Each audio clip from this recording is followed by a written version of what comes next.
좋은 목요일 아침입니다. 찬송가 314장 함께 찬양하겠습니다. 찬송가 314장입니다. 내 구주 예수를 더욱 사랑 엎드려 비는 말 들으소서. 내 신정 소원이 내 구주 예수를 더욱 사랑 더욱 사랑. 이전엔 세상 나 기뻤어도 지금 내 기쁨은 오직 예수.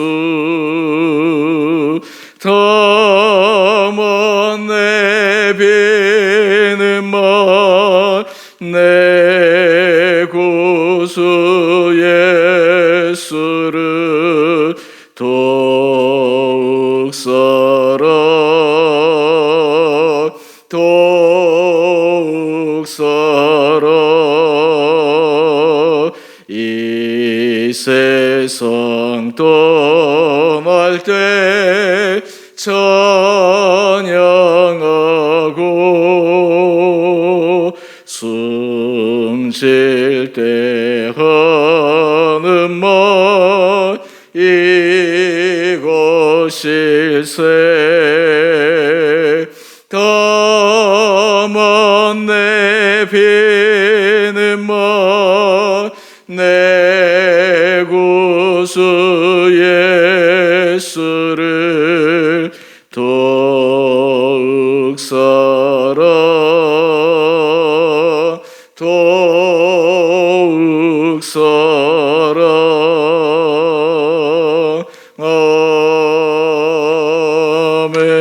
아멘. 오늘 말씀 말라기 3장 7절에서 12절까지입니다. 만군의 여호와가 이르노라. 너희 조상들의 날로부터 내가 나의 규례를 떠나 지키지 아니하였도다. 그런즉 내게로 돌아오라. 그리하면 나도 너희에게로 돌아가리라 하였더니 너희가 이르기를 우리가 어떻게 하여야 돌아가리이까 하는도다. 사람이 어찌 하나님의 것을 도둑질하겠느냐. 그러나 너희는 나의 것을 도둑질하고도 말하기를 우리가 어떻게 주의 것을 도둑질하였나이까 하는도다. 이는 곧 11조와 봉헌물이라. 너희 곧 온 나라가 나의 것을 도둑질하였으므로 너희가 저주를 받았느니라.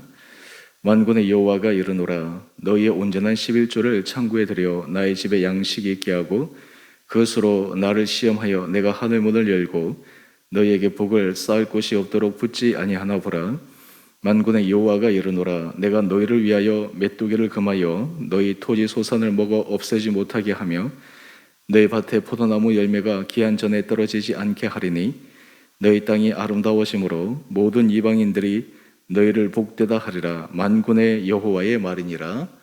아멘. 좋은 목요일 아침입니다. 오늘도 우리 사랑하는 성도님 한 분 한 분들 주님께서 심령을 붙들어 주셔서 은혜 가운데 믿음으로 승리하는 귀한 하루 되시기를 바랍니다. 오늘 말라기 3장 말씀은 성경의 많은 말씀 가운데 특별히 11조와 봉헌물에 대해서 말씀하고 있습니다. 오늘 이 말씀을 통해서 하나님께서 이스라엘 백성들에게 왜 이 11조와 봉헌물에 대해서 강조하시고 또한 그것들을 통해서 이스라엘 백성들의 그 마음의 중심을 무엇을 원하시는지를 우리가 함께 살펴보기를 원합니다. 먼저 7절 말씀을 보면 하나님께서 이스라엘 백성들에게 말씀하십니다. 지금 그들의 현재 삶의 상태와 마음의 상태를 정확하게 지적하십니다. 그 내용을 보면 너희 조상들의 날로부터 너희가 나의 규례를 떠나 지키지 아니하였도다. 규례는 하나님과 이스라엘 백성 사이에 맺은 언약, 마땅히 따라야 될 그 법도인데 그것을 따르지 않고 지키지 않았다라고 이야기를 합니다. 이것은 그들의 조상 때부터 그러했다라고 하나님께서 말씀하고 있습니다. 그러면서 하나님께서 이 이스라엘 백성들에게 돌아오라고 말씀하십니다. 우리 계속해서 중반절 말씀을 보십시다. 그런즉 내게로 돌아오라. 여기서 참 재밌는 것은 내게로 돌아오라. 그리하면 나도 너희에게 돌아가리라. 이렇게 하나님께서 말씀하고 있습니다. 얼핏 보면 우리가 성경에서 하나님이 먼저 손 내미시고 하나님이 먼저 다가오시는데 오늘 이스라엘 백성에게는 먼저 회개하고 돌아오라고 촉구하고 계십니다. 사실 이것은 하나님은 이미 마음을 열고 이스라엘 백성들을 은혜 가운데 복 주시기를 원하시는데 이스라엘 백성들이 그 하나님의 은혜 복을 받을 만한 그 그릇으로 돌아오라라고 하는 말씀입니다. 누가복음에 보면 탕자 비유가 나옵니다. 둘째 아들이 아버지의 가선을 미리 상속을 받아서 먼 이국 땅으로 가서 허랑방탕히 그 재산을 다 허비해버리고 맙니다. 아버지 입장에서는 그 둘째 아들이 얼마나 괘씸스러웠겠습니까? 그런데 탕자 비유에 나오는 그 아버지의 모습은 하나님의 모습을 상징합니다. 아버지는 늘 둘째 아들을 위해 기도합니다. 혹시나 둘째 아들이 돌아올까 늘 둘째 아들이 돌아올 그곳을 바라보며 기다리고 있습니다. 여러분, 이것이 바로 하나님의 마음입니다. 하나님께서 이스라엘 백성들이 하나님으로부터 떠나 그들이 자신의 잘못된 길로 걸어가고 있지만 하나님이 그들을 방임하지 않습니다. 방치하지 않습니다. 기다리십니다. 기회를 주십니다. 우리가 신앙생활할 때 우리가 하나님의 은혜 아래 점점 들어가게 되면 하나님의 속성을 하나 이해하는데 우리는 때로 하나님으로부터 등을 돌려 하나님의 말씀 그리고 하나님의 뜻에 위반되어 갈 때 그때도 하나님은 우리를 향하여 하나님의 내미신 손을 거두지 않으신다라고 하는 것입니다. 여러분, 이것이 참 놀라운 것입니다. 부모의 사랑이 귀하고 부모의 사랑이 고귀한 것은 무엇입니까? 자식이 아무리 잘못해도 자식이 아무리 못해도 부모는 끝까지 자식을 사랑합니다. 자식을 기다립니다. 자식에 대한 희망의 끈을 놓지 않습니다. 사실 이것이 바로 몸으로 자녀를 낳았기에 그 부모가 자녀를 향해 보여줄 수 있는 이 세상에서 그 어느 곳과 비교할 수 없는 고귀한 사랑입니다. 바로 이 부모의 사랑이 바로 하나님의 사랑의 비유입니다. 오늘 이스라엘을 향해서 하나님께서 말씀하시는 것은 그들을 단지 규례에 두어두기 위함이 아니라 하나님과 이스라엘 백성들 사이에 원래 맺었던 그 언약 위에 다시 서기를 원하는 것입니다. 그때 이스라엘 백성들이 다시 질문을 합니다. 하나님께로 돌아오라 라고 말씀하셨는데 우리 7절 하반절 말씀을 한번 보십시다. 너희가 이르기를 우리가 어떻게 하여야 돌아가리이까? 하나님께서 돌아오라고 하시는데 어떻게 하자 하나님 앞에 돌아가는 것입니까? 참 여기에서도 중요한 질문입니다. 하나님께서 우리에게 돌아오라, 하나님께서 삶의 과정 속에서 하나님이 기뻐하신 길로 가라 라고 말씀하실 때 오늘 이스라엘 백성들처럼 어떻게 해야지 하나님께 돌아가고 하나님의 기뻐하신 길을 가야 될지 때로 모를 때가 있습니다. 지금 이스라엘 백성들이 그러했습니다. 이때 하나님께서 참 신비한 것은 너희들이 알아서 해라 이렇게 말씀하는 것이 아닙니다. 그냥 알아서 돌아오라 라고 말씀하는 것이 아닙니다. 하나님께서 정확하게 이스라엘 백성들에게 말씀하십니다. 우리 8절 이하의 말씀을 한번 보실까요? 하나님께서 말씀하십니다. 사람이 어찌 하나님의 것을 도둑질하겠느냐? 여러분, 우리가 도둑질하는 것은 어렸을 때부터 잘못된 것이라 배웠습니다. 그리고 실제로 사회법상으로도 도둑질하면 마땅히 그 잘못한 행위에 대해서 배상이나 또 거기에 대해서 보응을 감당해야 합니다. 그런데 이스라엘 백성을 향해서 하나님께서 말씀하십니다. 하나님의 것을 도둑질하였다라는 것입니다. 얼핏 보면 이해가 되지 않습니다. 하나님의 것을 도둑질하였다니 그것이 도대체 무슨 말인가? 오늘 이어서 하나님께서 계속 설명하십니다. 너희는 나의 것을 도둑질하고도 말하기를 우리가 어떻게 주의 것을 도둑질하였나이까? 우리는 주의 것을 도둑질한 것이 없습니다. 하나님은 도둑질하였다 그랬는데 이스라엘 백성들은 도둑질한 것이 없습니다 라고 항변합니다. 그때 하나님께서 말씀하십니다. 그것이 바로 11조와 봉헌물이라고 말씀하고 있습니다. 사실 이 말라기서에서 이 11조와 봉헌물에 대해서 이 이스라엘 백성들에게 굉장히 직선적으로 어떤 의미에서 분명하게 말씀하는 그런 말씀이기도 합니다. 사실 11조와 봉헌물은 우리는 얼핏 생각하기에 드리는 사람의 자발성에 기초한다라고 생각을 합니다. 드리면 좋고 드리면 하나님의 은혜 복을 받지만 사실 드리지 않는다고 하더라도 그것이 뭐 큰 죄가 되겠냐 이렇게 생각을 합니다. 그래서 우리도 믿음 생활을 할 때 사실 11조 생활을 하는 것, 그것이 우리가 하나님 앞에 보여주는 우리의 헌신의 중요한 방법 가운데 하나인데, 설사 그것을 하지 않는다 하더라도 마음은 있지만 여러 가지 형편이 되지 못하는 사람들도 그 11조는 정말 신앙에서 하나님 앞에서 결단하는 내용이지, 혹시 그것이 못한다 하더라도 하나님의 것을 도둑질하는 것이라고 생각하지 않는데, 오늘 말락에서는 이스라엘 백성들을 향해서 그 11조와 봉헌물, 그것이 하나님의 것을 도둑질하였다라고 말씀하고 있습니다. 그러면서 우리 9절 말씀을 한번 볼까요? 오늘 9절 말씀을 보면 너희 곧 온 나라가 나의 것을 도둑질하였으므로 너희가 저주를 받았느니라. 지금 하나님의 것을 도둑질하였기에 저주받았다라고 이야기를 합니다. 여러분 얼핏 보면 지금 당장 눈에 보이는 11조와 봉헌물, 이 부분에 대해서만 하나님께서 말씀하시는 것 같습니다. 그런데 그 뒤에 하나님께서 이스라엘 백성들에게 일러주신 것을 보면 그들이 하나님께서 베풀어 주신 은혜를 잊었기에 이 11조와 봉헌물을 하나님 앞에 드리지 않는 것입니다. 우리 한번 보십시다. 먼저 11절 말씀인데요, 하나님께서 11조와 봉헌물을 드렸을 때 그들을 향해 하나님께서 하시고자 하시는 놀라운 은혜를 말씀하십니다. 메뚜기를 금하여 너희 토지 소산을 먹어 없애지 못하게 하며 너희 밭에 포도나무 열매가 기한 전에 떨어지지 않게 하리니. 여러분 실제로 하나님께서 이스라엘 백성들이 일상의 삶에 필요한 모든 경제적 활동, 심지어는 기후, 그런 것들조차도 주관하여 주셔서 이스라엘 백성들이 풍성한 삶을 살아갈 수 있도록 은혜를 허락하여 주신다라고 하는 것입니다. 여러분 우리가 삶을 가만히 돌이켜보면 사실 우리가 돈을 버는 것 같고 우리가 잘해서 우리의 삶이 윤택해지는 것 같지만 실상 하나님께서 우리에게 은혜 주셔서 우리에게 건강도 주시고 우리에게 지혜도 주시고 때로 하나님께서 우리에게 좋은 사람도 붙여주시고 때로는 좋은 사회 환경을 만나게 하셔서 그 길 가운데 우리에게 은혜 주시는 것을 우리는 기억해야 합니다. 사실 그런 것이 마치 공기와 같이 늘 우리에게 있기 때문에 그것의 중요함을 모르다가 만약에 그것이 사라졌을 때, 그 보호막이 없어졌을 때 겪게 되고 나서야 비로소 하나님의 놀라운 그 은혜의 손길을 깨닫게 되는 경우도 있습니다. 오늘 지금 이스라엘 백성들에게 하나님께서 그것을 말씀하고 있습니다.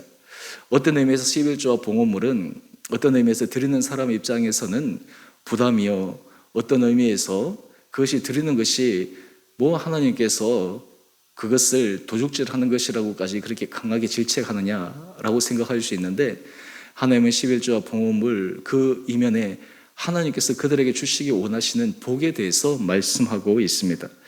우리 10절 말씀을 한번 볼까요? 하나님께서 말씀하십니다. 너희의 온전한 11조를 창고에 들여 나의 집에 양식이 있게 하고 그것으로 나를 시험하여 내가 하늘 문을 열고 너희에게 복을 쌓을 곳이 없도록 붙지 아니하나 보라.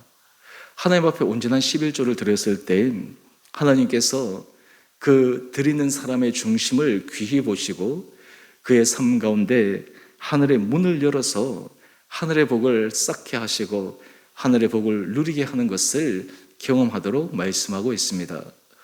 오늘 이스라엘 백성들이 하나님 앞에 돌아올 때 하나님 앞에 돌아온다라고 하는 분명한 확실한 삶의 증거, 이것을 오늘 지금 말라기 선지자는 이야기를 하고 있습니다. 오늘 우리 큐티의 제목을 한번 보십시다. 하나님의 것을 드리는 온전한 순종과 헌신.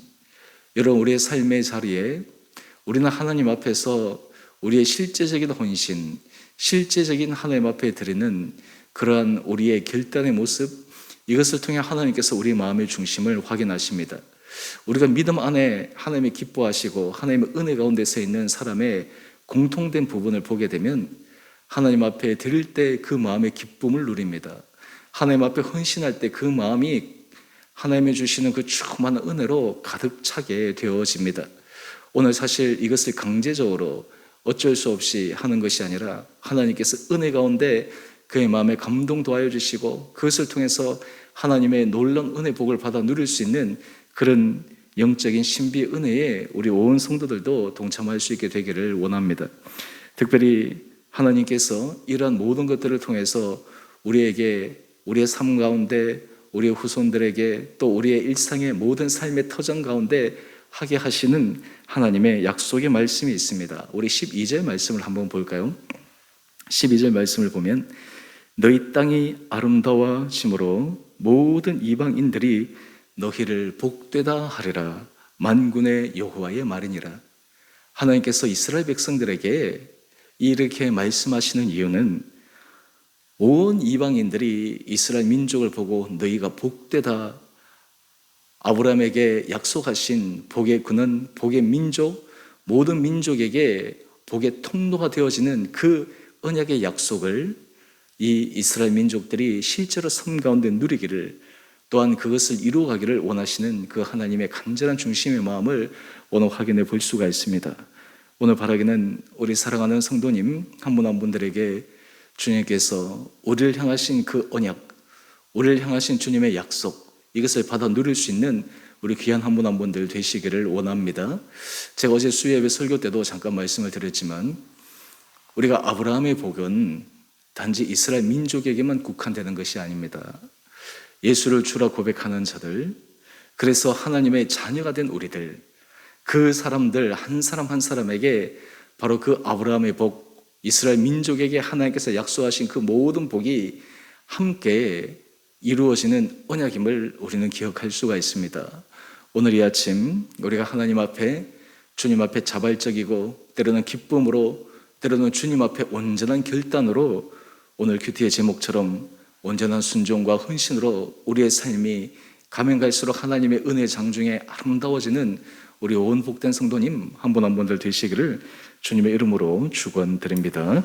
우리 함께 기도하겠습니다.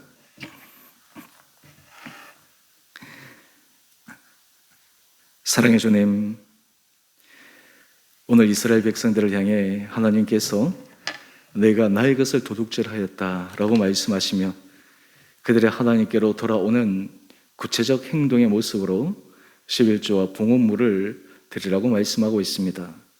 여기에 대한 결단이 하나님에 대한 온전한 헌신과 순종임을 알려주며 사실 그거보다 더 큰 은혜 복을 하나님께서 주시고자 축복의 문으로 들어가기를 원하시는 그 하나님의 놀라운 사랑을 다시 한번 묵상해 봅니다. 우리 사랑하는 온 성도들 한 분 한 분들 우리의 모든 삶의 자리에 하나님께서 우리에게 베풀어 주신 그 은혜를 기억하게 하여 주옵소서. 우리 안에 주를 사랑하는 마음이 이전보다 더 커져가게 하여 주시고 우리가 주님께서 약속하신 그 풍성한 은혜를 우리 온 성도들이 삶의 자리 가운데 누리게 하여 주옵소서. 주님, 우리 성도들 한 분 한 분들을 주님께서 눈동자처럼 지켜주시고 주님께서 붙들어 주시옵소서. 영육간에 강건케 하여 주시옵소서. 심령의 하늘의 평강의 은혜 복을 허락하여 주시옵소서. 가정마다 주님께서 주인 되어 주셔서 가정마다 믿음 안에서 새롭게 세워지는 은혜 역사를 경험케 하여 주시옵소서. 우리 성도들의 모든 일터를 주님께서 주장하여 주시고 주님께서 문을 열어주시고 만날 사람을 만나게 하여 주시고 닫힌 문을 열어주시고 생상할 수 없는 형통한 은혜의 길로 우리 성도들의 모든 하는 산업의 터전을 축복하여 주시옵소서. 그리하여 우리 성도들이 삶의 고백 가운데 하나님께서 우리를 축복하여 주셨습니다. 하나님의 은혜 가운데 우리가 놀라운 것을 누립니다 라는 아름다운 믿음의 간증들이 우리 성도들의 삶 가운데 있게 하여 주옵소서. 하나님, 우리 성도들의 삶에 여러 가지 힘들고 어려운 삶의 문제를 통해서 더욱더 주님 앞에 한 걸음 나갈 수 있는 우리 귀한 성도들 되게 하여 주옵소서. 삶의 어려움과 환난과 때로는 고통, 우리 힘으로 어찌할 수 없는 그러한 문제가 우리로 하여금 하나님의 관계에서 무너지는 것이 아니라 오히려 더욱더 주님의 은혜를 사모하며 더욱더 주님 앞에 헌신하며 주님 앞에 온전한 믿음의 길을 걸어가는 새로운 출발점이 되게 하여 주옵소서. 주께서 세우신 주 은혜교회가 하나님의 은혜 가운데 아름답게 세워져 이 교회를 통해 우리 온 성도들이 주의 은혜 복을 받게 하여 주시고 이 교회를 통해 주님의 은혜 복이 주변에 흘러가게 하여 주시고, 이 교회를 통해 마음이 상처나고 인생 가운데 풀리지 않는 영혼들이 문제가 해결되는 놀라운 축복을 누리게 하여 주옵소서. 또한 이 교회 공동체를 통해 정말 한 영혼이 주님 앞에 돌아오며 이 공동체가 정말 주께서 놀랍게 역사하셔서 부흥케 하시는 그 은혜를 경험케 하여 주옵소서. 오늘 하늘 하루도 하나님께서 우리 온 성도들을 지켜주셔서 주님의 은혜의 날개 아래 거하는 복된 하루 되게 하여 주시기를 우리 사랑하신 예수님 이름으로 감사기도 드리옵나이다. 아멘. 하늘에 계신 우리 아버지, 아버지의 이름을 거룩하게 하시며 아버지의 나라가 오게 하시며 아버지의 뜻이 하늘에서와 같이 땅에서도 이루어지게 하소서. 오늘 우리에게 일용할 양식을 주시고 우리가 우리에게 잘못한 사람을 용서하여 준 것 같이 우리의 죄를 용서하여 주시고 우리를 시험에 빠지지 않게 하시고 악에서 구하소서. 나라와 권능과 영광이 영원히 아버지의 것입니다. 아멘. 오늘도 믿음 안에서 승리하시는 복된 하루 되시기를 바랍니다.